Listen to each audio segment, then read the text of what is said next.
रोहन नाम का एक आदमी अपनी पत्नी रेखा के साथ गांव में रहता था। उनकी अभी कुछ दिन पहले ही शादी हुई थी। फिर एक दिन रोहन की नौकरी शहर में लग जाती है, तो वो अपनी पत्नी के साथ शहर आ जाता है। फिर वो दोनों शहर में एक किराए के मकान की तलाश में जुट जाते हैं। उनके पास इतने पैसे नहीं होते, तो वो प्रॉपर्टी डीलर को कोई सस्ता मकान किराए पर दिलवाने के लिए बोलते हैं। फिर प्रॉपर्टी डीलर उन्हें एक मकान दिखाता है। रेखा को वो मकान पसंद आ जाता है और वो वहाँ रहने लगते हैं। फिर उसी रात जैसे ही रात के 3 बजते हैं, उन्हें घर के पीछे बने बाग से किसी के झूला झूलने की आवाज आती है।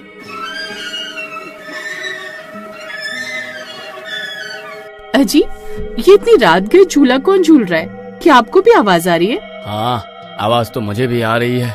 कोई पागल ही होगा जो इतने रात गए झूला झूल रहा है। छोड़ो, हमें क्या, सो जाओ। फिर इतना बोलकर रोहन दोबारा सो जाता है, लेकिन रेखा को नींद नहीं आती। पता नहीं कौन है। एक काम करती हूँ, खिड़की से देखती हूँ कि आखिर है कौन। फिर रेखा खिड़की की ओर जाती है और खिड़की खोलकर देखने की कोशिश करती है। उसकी आंखें फटी की फटी रह जाती हैं। वहाँ पीछे एक पुराना पीपल का पेड़ होता है। उस पेड़ से एक पुराना झूला लटक रहा था और उस झूले पर एक औरत सफेद साड़ी पहने झूला झूल रही होती है।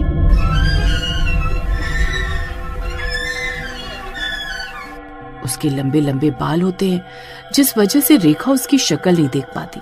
उसे देखकर रेखा बहुत डर जाती है। फिर वो भागकर रोहन की ओर जाती है। अरे रोहन, जल्दी उठो, जल्दी उठो, मुझे तुम्हें कुछ दिखाना है। अरे क्या हुआ रेखा? रात के 3 बज रहे हैं, तुम सो क्यों नहीं जाती? जो दिखाना हो सुबह दिखा देना। फिर रेखा रोहन का हाथ पकड़कर उसे खिड़की की ओर ले जाती है। फिर रोहन भी देखता है कि दूर एक औरत सफेद साड़ी पहने झूला झूल रही है।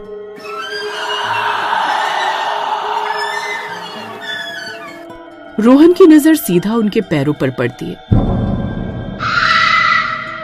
और उसके पैर देखकर रोहन की आंखें फटी की फटी रह जाती हैं। अरे रेखा, उसके पैरों की तरफ देखो। अरे वो उल्टे हैं। ये कोई साधारण औरत नहीं है, ये तो चुड़ैल है। अरे मर गए रे, ये हम कहाँ फंस गए। ये तो सच में चुड़ैल है। अब क्या करे जी, अगर इसने हमें देख लिया तो ये हमें जिंदा नहीं छोड़ेगी। फिर रोहन जल्दी से खिड़की बंद कर देता है और वो दोनों भागकर अपने कमरे के अंदर जाते हैं और कमरा बंद कर लेते हैं। आज मैं इस घर में नहीं रहूंगी, चलो हम यहाँ से चलते हैं। अरे इतनी रात गए, हम कहाँ जाएंगे? हम तो इस शहर में किसी को जानते भी नहीं हैं। तुम डरो नहीं, कुछ नहीं होगा। किसी तरह आज की रात निकालो। मैं कल सुबह होते ही उस डीलर से फोन पर बात करता हूँ। फिर रात भर उन्हें झूला झूलने की आवाज आती रहती है।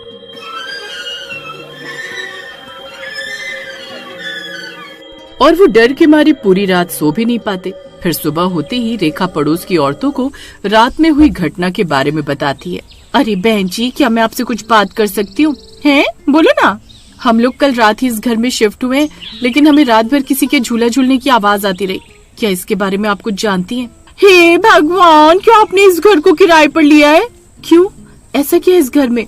ये घर कोई आम घर नहीं है। इस घर में जो भी रहने आया है, 3 दिनों के बाद उसकी लाश इस घर से मिली है। मेरी मानो तो तुम आज ही आज ये घर छोड़कर चले जाओ। हे भगवान, ये आप क्या बोल रही हैं? मैं सच बोल रही हूँ। जो भी इस घर में रहने आता है, उसे आधी रात को पीछे की खिड़की से एक औरत झूला झूलती हुई दिखाई देती है।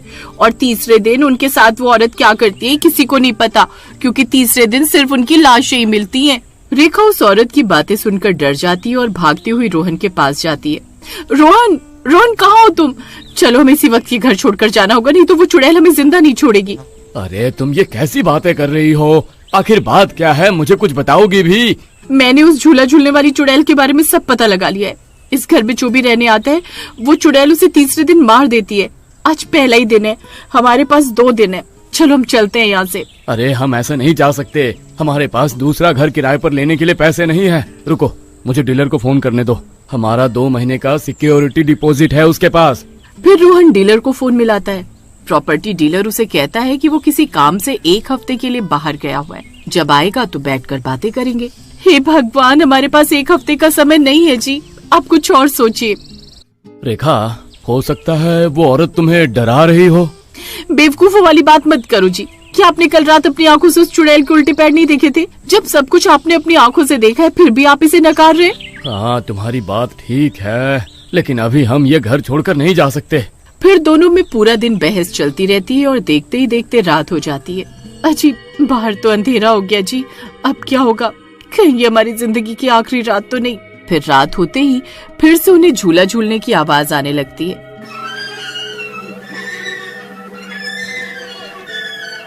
अरे मर गए रे, ये नास बेटी चुड़ैल तो आज फिर से झूला झूलने आ गई। अब क्या करे, कहीं हमारे घर के अंदर तो नहीं आ जाएगी। रेखा, क्या पता आज चुड़ैल ना आई हो, ये झूला सिर्फ हवा से हिल रहा हो। फिर वो दोनों सोचते हैं कि चुपके से खिड़की से झांक कर देखेंगे कि आज झूले पर कोई है या नहीं। फिर वो दोनों दबे पैर खिड़की के पास जाते हैं तो उन्हें वहाँ आज कोई भी चुड़ैल दिखाई नहीं देती, सिर्फ झूला हिल रहा होता है। देखा रेखा, वहाँ कोई भी नहीं है, मैं कह रहा था ना डरने की कोई बात नहीं है। तो फिर वो झूला अपने आप क्यों हिल रहा है? अरे देखो ना कितनी तेज हवा चल रही है, हो सकता है इसी वजह से हिल रहा होगा। चलो अब सोने चलते हैं। फिर वो दोनों सोने चले जाते हैं और इसी तरह दूसरा दिन भी बीत जाता है। सुबह होने पर रेखा बहुत खुश थी क्योंकि उसे कल रात कोई चुड़ैल दिखाई नहीं दी थी। फिर उसकी पड़ोसन उसे घर के बाहर खड़ा हुआ देखती है तो उसके पास आकर बोलती है, अरे आप लोग अभी तक यहाँ हो, आज आपका तीसरा दिन है। मैंने आपको बताया तो था कि जो भी इस घर में रहने आया उसे वो चुड़ैल तीसरे दिन मार डालती है। बड़े अजीब लोग हैं, इन्हें अपनी जान की फिक्र ही नहीं है। फिर इतना बोलकर वो औरत वहाँ से चली जाती है। उसकी बातें सुनकर रेखा फिर से घबरा जाती है और रोहन को जाकर तीसरे दिन मारे जाने की बात बताती है। अरे रेखा, तुम्हें कितनी बार समझाऊं कि अब डरने की कोई जरूरत नहीं है। कल रात भी वहाँ कोई चुड़ैल नहीं थी, अब वो जा चुकी है। नहीं जी, मुझे तो बहुत डर लग रहा है। आज तीसरा दिन है, अगर उस औरत की बात सच हुई तो हम आज मरने वाले। अजी मेरे पास एक रास्ता है, चलो वो झूला जिस डाली पर टंगा हुआ है हम वो पेड़ की डाली काट देते हैं। लेकिन ये बहुत खतरनाक हो सकता है, कहीं चुड़ैल और गुस्से में ना आ जाए।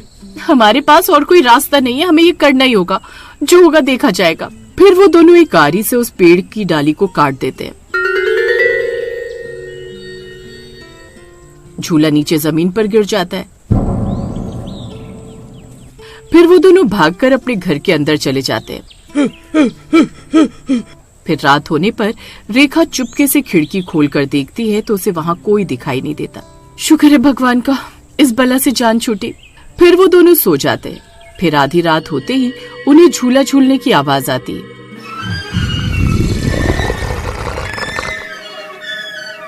फिर जैसे ही वो आंख खोलते हैं तो उनकी आंखें फटी की फटी रह जाती हैं।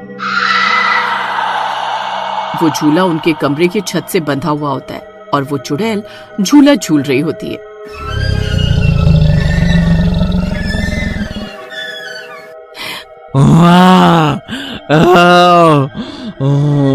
मैं किसी को जिंदा नहीं छोड़ूंगी। अरे मर गए रे, ये कमबख्त चुड़ैल तो घर के अंदर ही आ गई।